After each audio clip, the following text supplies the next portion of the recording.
medo nunca vai passar. Você pode orar para que você não tenha medo até que fique roxo. E isso não vai acontecer. O medo é um espírito maligno que tenta nos impedir de progredir e seguir em frente. E a variedade de medos é simplesmente surpreendente, as coisas que as pessoas têm medo, mas há alguns medos que são praticamente genéricos, que parecem afetar quase todos nós. E hoje vamos falar sobre o medo de cometer erros, ou o medo de estar errado, o medo de perder-se de Deus, ou o medo do fracasso. Isso também é uma coisa muito grande, porque muitas pessoas vivem nessa área cinzenta de nunca tomar decisões e sabe, mesmo quando você toma a decisão de não decidir, ainda está tomando uma decisão. E Deus quer que nós sejamos decisivos, Ele quer que nós oremos, que queiramos ouvir dEle, fazer um esforço espiritual para ouvi-lo e esperar nele, mas Deus não vai fazer tudo por nós e tomar todas as decisões por nós. Ele nos dá sabedoria, nos dá paz, Ele nos dá... Agora ouça o que vou dizer, nos dá bom senso. Quero dizer, se falta alguma coisa em nossa sociedade hoje, é o bom senso. É isso mesmo? Você fez o quê? E realmente pensou que isso ia funcionar? Alô? Você achou que se gastasse mais dinheiro do que ganha, você não estaria em apuros? Como pôde pensar que se envolvendo com o marido de outra pessoa iria funcionar e te trazer paz? É como, hello, tem alguém em casa hoje? Sabe? E nós precisamos começar a tomar melhores decisões para as nossas vidas, porque nós colhemos o que plantamos. E não só colhemos o fruto das nossas decisões, mas as pessoas que estão envolvidas em nossas vidas conosco colhem o fruto das nossas decisões. Todos os nossos filhos, em um momento ou outro, nos disseram, e a maioria deles mais de uma vez: mamãe e papai, nós apreciamos as escolhas que vocês fizeram na vida, porque agora nós estamos colhendo o benefício dessas escolhas. Coloco diante de ti a vida e a morte, escolha a vida para que você e seus descendentes possam viver. A sua decisão de estar aqui hoje afetará sua família. Não é só sobre você, mas afetará a sua família, porque você certamente se comportará mais como Cristo. Eles verão isso, e isto será um grande testemunho para eles. Saber que uma mudança no comportamento dos pais pode determinar se o filho vai ou não seguir a Deus. Não é só uma questão de pregar para eles e dizer o que fazer, nós temos que mostrar-lhes como fazer. E então, honestamente, eu acho que às vezes nós estamos tão acostumados a deixar o medo nos governar que nós nem entendemos que isso é o que está acontecendo. E sabe, não é porque você tem medo que isso significa que não pode fazer o que Deus está te pedindo para fazer. Hello? Temos que aprender a enfrentar o medo. O maior erro que podemos cometer é sempre ter medo de cometer erros. Você me ouviu? O maior erro que nós podemos cometer é sempre ter medo de cometer algum erro. E no que esse medo do fracasso está enraizado? Está enraizado na insegurança. Precisamos estar sempre certos para nos sentirmos bem. Achamos que estar certos o tempo todo é o que nos dá uma ótima reputação com as pessoas. Se eu estiver sempre certo e não cometer erros, então eu vou impressionar as pessoas. E nenhum de nós é realmente livre até que estejamos livres da necessidade de impressionar as pessoas. Até que você seja livre para viver a sua vida e não ter que se preocupar excessivamente com o que os outros pensam de cada decisão que você toma. Como eu disse ontem, só um tolo não gostaria que as pessoas gostassem dele, queremos que as pessoas gostem de nós. Devemos querer agradar as pessoas, mas não ao custo de desagradar a Deus, ou de negar o nosso próprio destino. A insegurança é um problema psicológico de proporções epidêmicas. Há tantas pessoas inseguras no mundo e tantas que não têm confiança, estão todas se esbarrando e criando problemas umas para as outras. Sabe, se eu sou insegura e você vai estar em um relacionamento comigo, então vai ser seu trabalho me fazer sentir bem comigo mesma o tempo todo. E não vai demorar, isso vai te desgastar completamente. Se estou em um relacionamento com alguém que é inseguro e temeroso, tenho que sempre pisar em ovos para ter certeza de que estou falando a coisa certa e não falar a coisa errada, não olhar para eles da maneira errada, me certificar de elogiá-los por cada coisinha que eles fizerem. E logo sinto que todo o meu tempo está sendo tomado para manter essa pessoa insegura feliz.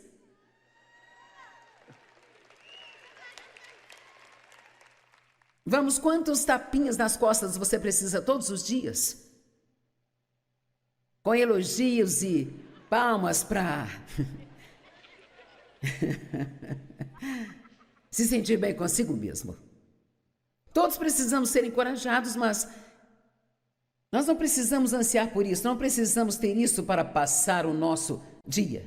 Eu aprendi que quando eu sinto que preciso ser encorajada, eu ficava com raiva do Dave se ele não me encorajasse. E eu não faço isso mais. Agora vou para Deus e peço a Ele para me encorajar. E, honestamente, sabe, não é aquela coisa sobrenatural. Orei, eu me sinto encorajada. Deus vai trabalhar através de alguém. E Ele pode trabalhar através do Dave. Mas, se eu tentar forçar para isso acontecer, então o Dave se sentirá manipulado e controlado e logo se ressentirá de mim? Vamos, tem alguém em casa hoje? Mas se eu for para Deus, Ele colocará isso no seu coração, e então algo real sairá do espírito dele.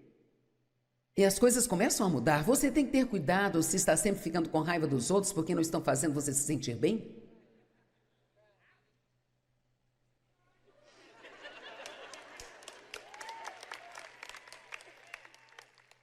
E você diz, bem, as pessoas não deveriam me encorajar?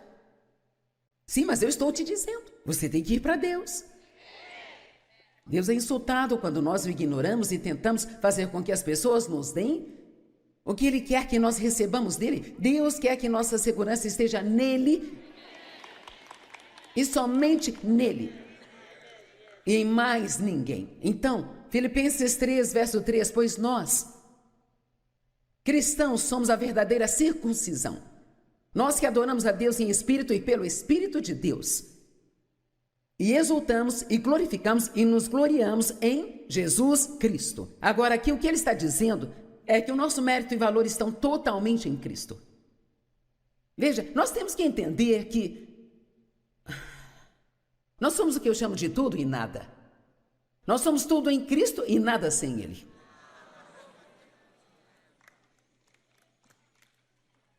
E não colocamos a nossa confiança ou a dependência do que somos na carne e nos privilégios externos e vantagens físicas e aparências externas. Uau! Sabe, poderíamos ficar aqui o dia inteiro sem fazer absolutamente mais nada. Quanta confiança nós colocamos ou não na nossa aparência. Oh, meu Deus, eu ganhei 300 gramas. Acho que não vou sair de casa hoje.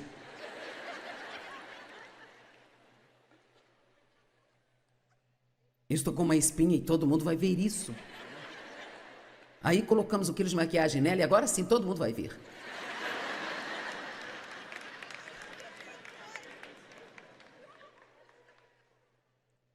Estamos muito presos a nós mesmos. Sabe, é uma coisa nova acontecendo hoje que eu só descobri há cerca de 6 semanas atrás. Os selfies.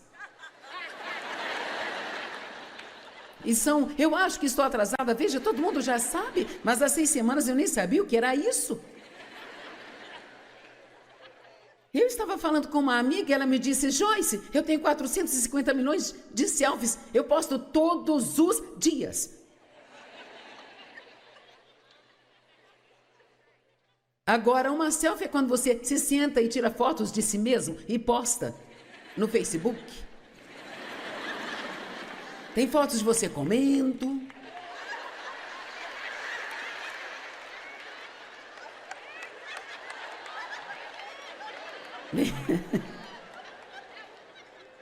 Eu disse, estou confusa, passei os últimos 37 anos tentando morrer para mim mesma. Eu tenho feito algo errado? Agora, parece que em nossa sociedade hoje é tudo sobre si mesmo novamente. Agora, Não jogue pedras em mim, eu entendo que é uma coisa de redes sociais, mas, sabe, existe algo por trás de algumas dessas coisas também.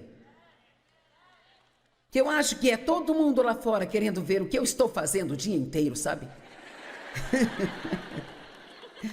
Eles se importam. E temos que ser muito confiantes, muito cuidadosos nesta sociedade orientada pela mídia, para que não fiquemos muito envolvidos em checar o nosso Facebook a cada 5 minutos para ver quantas curtidas nós tivemos.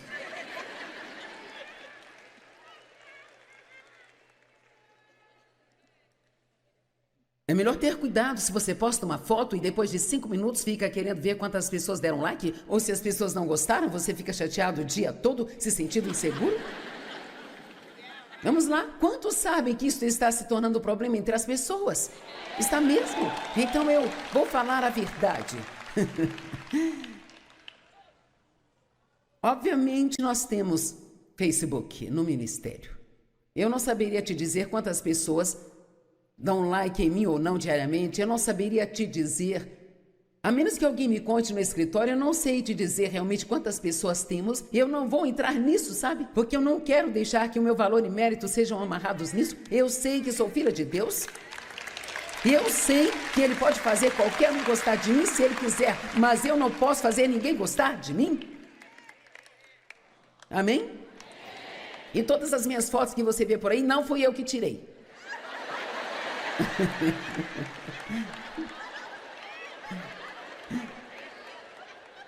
Como eu disse, sabe, não fique bravo comigo. Bem, não vejo nada de errado nisso, estou gostando, estou me divertindo. Bem, tudo que eu estou te pedindo para fazer é apenas cavar um pouco mais fundo. Tenha toda a diversão que quiser. Agora, se você não baseia seu valor e mérito nisso, se você posta todas essas fotos na internet e sabe que não é baseada em orgulho,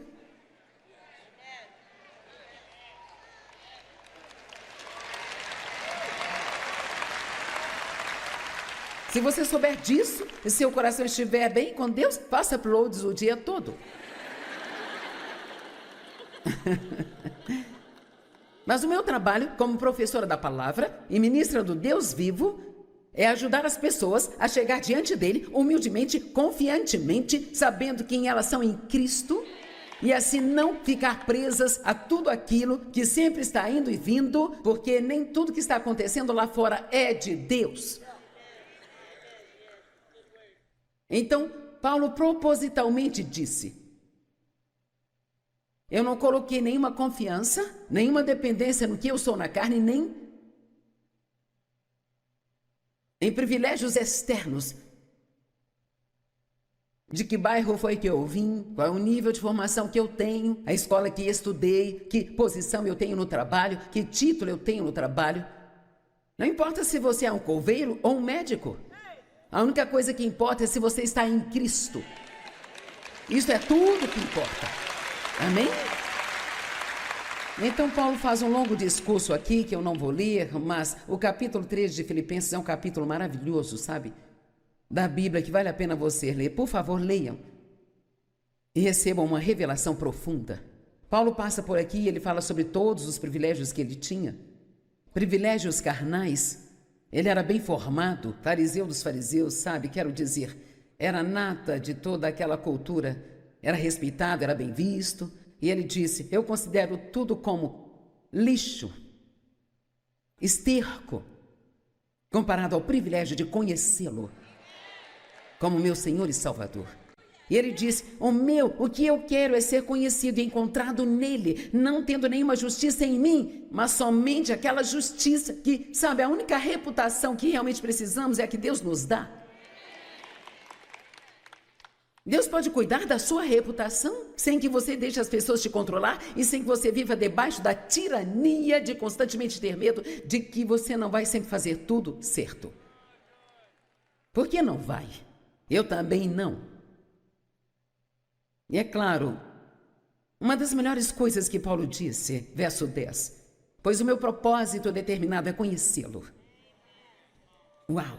E o poder de sua ressurreição, que me levanta de dentre os mortos, mesmo enquanto ainda estou neste corpo. Há tanta riqueza nesses versos das Escrituras. Sabe como é libertador não precisar de todas estas coisas mais?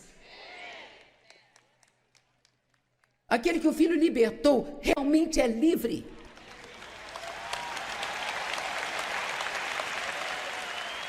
Agora, ser inseguro significa ser instável, incerto, sem nenhuma confiança, tímido, insano e indeciso.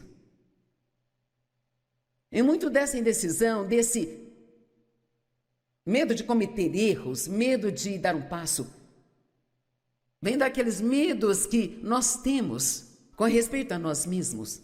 Eles vêm de se olhar demais para si mesmo e para os seus próprios defeitos e incapacidades, em vez de olhar para aquele que ama você e que chamou você e prometeu estar sempre com você. Deixe-me dizer, você pode fazer coisas inacreditavelmente incríveis se você apenas seguir a Deus. Basta segui-lo. Agora vamos olhar Números capítulo 13, começando no verso 27.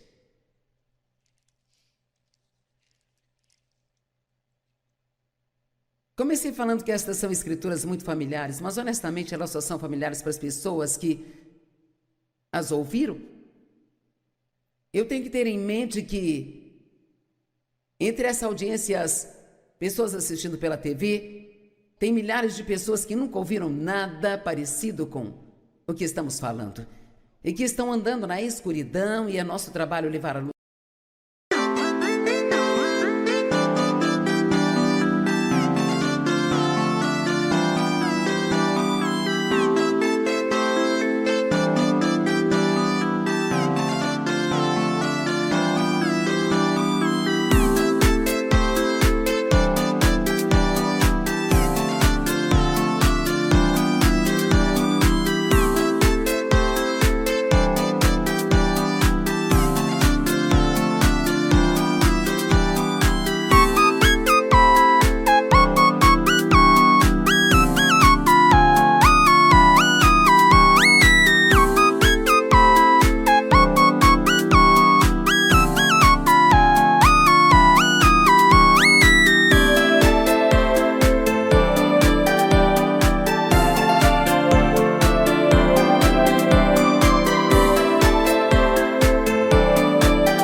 Então, Números 13, verso 27. E disseram a Moisés: viemos da terra para a qual você nos enviou, e certamente ela flui leite e mel, e aqui está o fruto. Mas as pessoas que habitam lá são fortes, as cidades são fortificadas e muito grandes, e além disso, lá vimos os filhos de Anak, de grande estatura e coragem. Amaleque habita na terra do sul, o Negueb, e os heteus, os jebuseus, os amorreus, eles habitam nas colinas, os cananeus.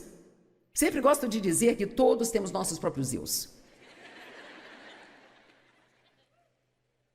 Deus, eu sei o que a sua palavra diz, mas...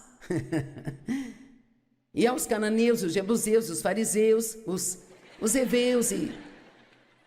Sabe, as dores nas costas Zeus, e os chefes mal-humorados Zeus, e as casinhas Zeus, e os não casados Zeus, e os sem dinheiro Zeus. E eu sei o que você disse, mas Deus, eu olho em volta e vejo todos esses gigantes. Nós não devemos ter medo de gigantes, deveríamos ser assassinos de gigantes. Pare de agir como se tudo fosse maior do que você.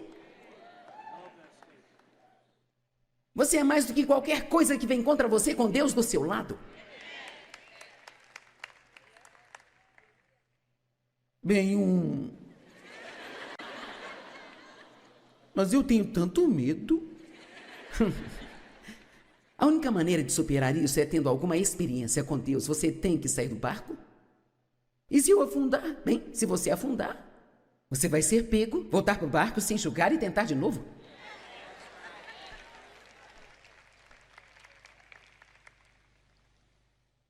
Verso 30. 2 homens corajosos, Caleb, acalmou o povo diante de Moisés e disse: vamos subir de uma vez e possuir a terra, porque somos capazes. Eu amo esse tipo de espírito. Mas os outros disseram: não somos capazes de ir contra aquele povo, porque eles são mais fortes do que nós.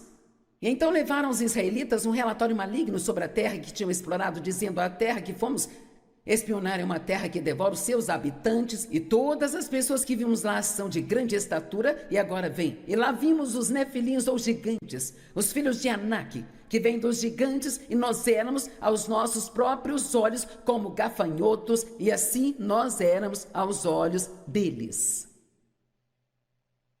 Sabe, eles não se recusaram a ir contra os gigantes, porque os gigantes eram grandes. Era pela maneira como eles se viam. Eles não estavam vendo os gigantes, era a maneira como eles se viam. O que você pensa de você? Você gosta de você? Você tem um bom relacionamento com você? Eu ensinei há algumas semanas sobre a solidão. Eu disse: sabe, há muitas pessoas solitárias no mundo, mas a verdade é que se você gosta de estar consigo mesmo, você não ficará sozinho. Se você não tem ninguém para ir às compras, vá com você. Se você não tem ninguém com quem comer, coma com você. É bem provável que você seja uma das melhores pessoas que já conheceu na vida, só não descobriu ainda. Eu me dou muito bem comigo mesma, eu não discuto comigo mesma. Tudo que eu quero fazer, eu digo: eu topo.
O medo nunca vai passar. Você pode orar para que você não tenha medo até que fique roxo.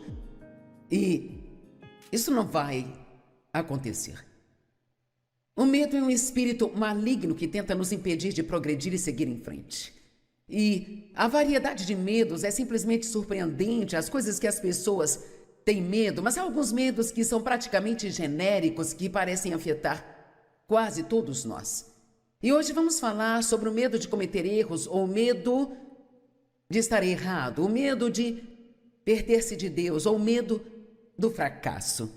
Isso também é uma coisa muito grande, porque muitas pessoas vivem nessa área cinzenta de nunca tomar decisões e sabe, mesmo quando você toma a decisão de não decidir, ainda está tomando uma decisão. E Deus quer que nós sejamos decisivos, Ele quer que nós oremos, que queiramos ouvir